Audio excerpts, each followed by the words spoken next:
Hello Internet, my name is the Golden Stalfos, and today we're going to talk about the Sabaody Archipelago. One of the weirdest arcs in One Piece.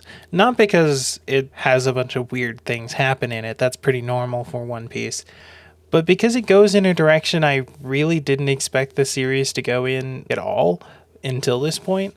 Like, up until this point, One Piece had had moments where bad things happen, moments where good things happen. There were bad guys, there were good guys, But it never got quite so real as it does right here.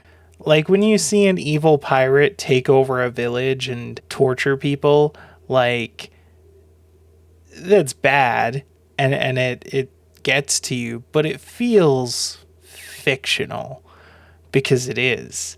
Because that's not really a thing that happens in real life, or even a thing that you think could happen in real life.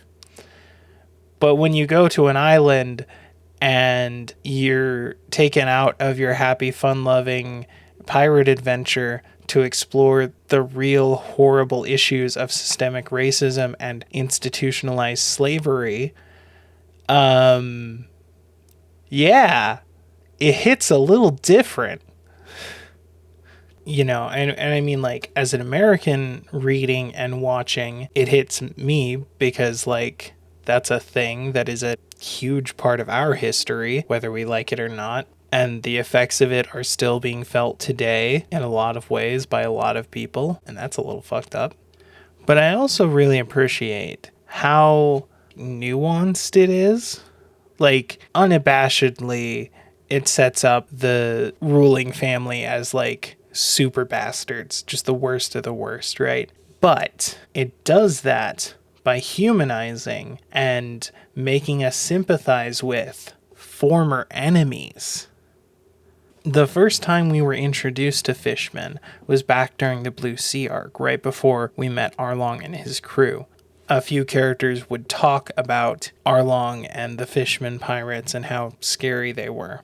Then we get to see Arlong and spend an entire arc listening to his superior race nonsense, and then he gets punched into the ground like he deserves. Actually, it's a kick, but... And then we kind of completely forget about fishmen and don't really see them at all until now, when a former member of Arlong's crew shows up and is a good guy, and becomes the most heartfelt ally the Straw Hats have at this point. Okay, that's a little debatable, but like, Hachi really goes the extra mile, man. And all of this is clearly meant to set up the Fishman Island arc that happens, once they enter the new world for the first time. But that is still like 4 entire arcs away. The amount of careful thought and planning and subtlety that goes into transforming bad guys into allies in this series is incredible, right? And the amount of time and effort that Oda put in to building up the Fishman pirates and the struggles they go through and laying the groundwork for everything. Like, everything was so thoroughly planned. The whole origin of the Sun Pirates, it's, oh my fucking god, man. I can't even talk about it. I have to talk about it. That's the whole point. Basically, in this world, there are a whole bunch of different species, and some of them get along and some of them don't. But by far the biggest, racism conflict is between humans and fishmen. Now, why exactly that's the case? Hard to say. It probably has something to do with the Void Century and Fisher Tiger and a bunch of other stuff that we don't really know enough details about yet. But so far, Oda has spent the better part of 3 entire arcs detailing the struggle that happens between these two groups and trying to make it more nuanced and interesting every time. And succeeding, by the way. And also numerous other arcs are peppered with background details. After the Sabaody Archipelago, when Luffy is on the Amazon island and he learns the secret of the Amazon ladies, and they talk about Fisher Tiger and explain a bunch of that shit to him. Or, back during the Blue Sea saga, where you can hear every character who talks about a fishman, just like the fear they have of this big scary monster from the Grand Line coming in, and you even get to see that fear realized with Arlong. He shows that the consequences of this kind of hatred are not one-sided, and they create lasting problems for everyone. For the people who directly suffered from it, and for the people they lash out against, and for the people who look up to them in some way, as we see when we go to Fishman Island and have to deal with the crazy Sharkroid boy who just wishes he could be Arlong even though he can't. And he also repeatedly shows that the strength needed to overcome these issues isn't necessarily physical. And it isn't necessarily about beating someone up or tearing someone down. Sometimes it's about building bridges, about offering a hand of friendship, about changing the way you think about each other. And God damn it. Now, obviously, it's a fictional setting, and not everything that works in fiction works in real life. In trying to create a nuanced and subtle approach to things, maybe the real life analog is lost somewhat because things aren't always quite so nuanced in real life. But nonetheless, I feel like it's a very important message, very well told, and I'm here for it. Also, during this arc, they eat octopus cake served to them by an octopus, and then everyone gets pushed off of the island by a dog man. And that makes perfect sense in the context of the story, and isn't at all weird, because that's how One Piece works. And yes, those two things happen before and after the entire story about slavery, because that's how good of an author Oda is, that he can pull that off. It's incredible. Also, the moment when everyone gets pushed off of the island by a dogman is one of the saddest and most traumatic moments of the entire story for all of the characters involved, and you feel that, and, yeah. One Piece is fucking amazing, man. Seriously, here is the actual order of events in this story. The Straw Hat Pirates show up and beat up a group of human traffickers, during which time Sanji kicks someone until their face is completely rearranged. And then that someone wholeheartedly devotes himself to working for the Straw Hat crew because he's so grateful to have a new face. Still a human trafficker, by the way.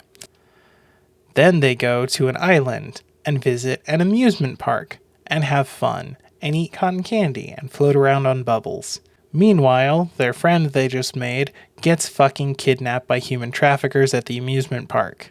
Then they have to search all over this massive archipelago in order to find her and make sure that she is safe. While everyone's running around in different locations, they encounter a bunch of wacky characters, such as the other really impressive pirates of this era, and the world nobles, who are so up on their own shit that they literally cannot stand to breathe the same air as everyone else.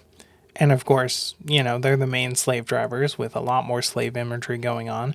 They literally can't even be bothered to walk by themselves and instead ride people, because that's efficient transportation. Then we find out that the right-hand man to the King of the Pirates is just kind of drinking in a cage for funsies. Then they go to the human auction, mostly by riding giant flying fish. Although some of the characters ride on a giant swimming cow bison thing. And they have this big dramatic plan to save their friend by purchasing them from the human auction. Wow. Of course, when that doesn't work, Luffy just straight up punches the world nobles because fuck them. And also they shoot Hachi. And then the admirals get called in because you're not allowed to punch the nobles without the admirals getting called in. I mean, just one admiral, but one is more than they can handle. Then a bunch of giant robotic versions of the Dogman show up and start shooting lasers at people. And this one weird, really fat guy with an axe and a sumo getup seems to be in charge of things. Not really sure what his role is in general. He just like seems to be in charge of the pacifistas for some reason. And then everyone fights their absolute hardest and barely manages to take down one of the pacifistas. And then the real Kubo dog boy shows up and just like pushes them all away. Just push. And like when you think about it in those terms, like that sequence of events, that's insane. It's a radical shift in tone and severity from start to finish, constantly swinging back and forth between insane comedy and insane horrible shit happening. And you're always invested all the way through, and it always works. It's brilliant. Also, there's one moment I haven't detailed yet because it deserves its own little section. So one of the main objectives in coming to Saboti was to get their ship coated so that they can make the journey to Fishman Island. They go to the place of someone who coats the ships, and that someone happens to be Silvers Rayleigh, the right-hand man of Goldie Roger, the King of the Pirates. After discovering this fact, they are given an opportunity to learn about the One Piece, the treasure that lies at the end of the Grand Line, that is the whole purpose of their journey, the thing that Luffy is searching for in order to cement his place as the King of the Pirates. Usopp begins to ask about it before being cut off by Luffy. In one of the best scenes that so thoroughly details everything there is to know about Luffy as a character, he cuts off that inquiry. He says he'd rather die than learn the secret too soon. He says he doesn't even care if the One Piece is real or not. He wants to go on his own adventure to find it. Because being King of the Pirates isn't about treasure. It's about being more free than anyone else. This one moment, this very small exchange, so thoroughly encapsulates Luffy and everything he stands for that you could literally just be like, that's it, that's the whole show. But the thing is, that moment really only works in context. You, as a member of the audience, have been watching the show, reading the book for years probably. I mean, I wasn't. I started binging the series after this point, but it still took me weeks to get here. The anticipation, the desire to know what lies at the end is so incredibly palpable for every member of the audience. It's a mystery that's constantly eating us up and making us wonder what it could be. And of course, we're not the only ones affected that way. The characters who live in this world are also affected that way. But for Luffy, none of that matters. For Luffy, it isn't about the destination. It's about the journey. It's about the adventure. It's about having fun, making friends, doing cool things. He'd give up everything, the entire journey, for his friends. He's always saying how he'll be the King of the Pirates, but when push comes to shove, he's not afraid to throw that away for what really matters, what's right in front of him.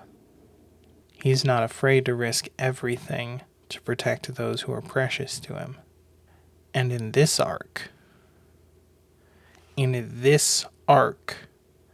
he has to stand and watch as one by one, every single friend he's made, every single person he's trusted with his heart and soul, disappears right in front of his eyes. And as far as he knows, they're dead. That is the end of the Saboti Archipelago arc. So yeah, it hits pretty hard. And it's pretty weird. But I think it's definitely worth it. Anyway, thank you all for watching. I'll see you in the next life. Laters. Alright, thank you guys for watching that video. Be sure to like, comment, subscribe, all that dumb YouTube stuff. Follow me on all my other social media stuff. I got Twitter, Facebook, Twitch, and I have a Patreon if and only if you have money to burn. And if you do have money to burn, maybe consider donating to an actual charity instead. There are always a few linked in my description, just in case. I mean, I do appreciate it, but there's probably people who can use it more than me.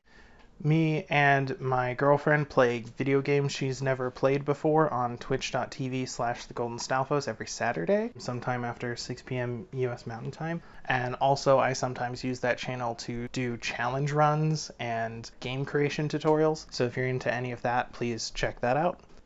Also, if you check out our streams and you like the performance that my girlfriend puts on, she streams by herself on her own channel called Awesome Possum Pie. And be sure to leave positive comments down below for my girlfriend who volunteered to edit my videos for free because she's awesome. And yeah, thanks so much for all of your support. And thanks again for watching.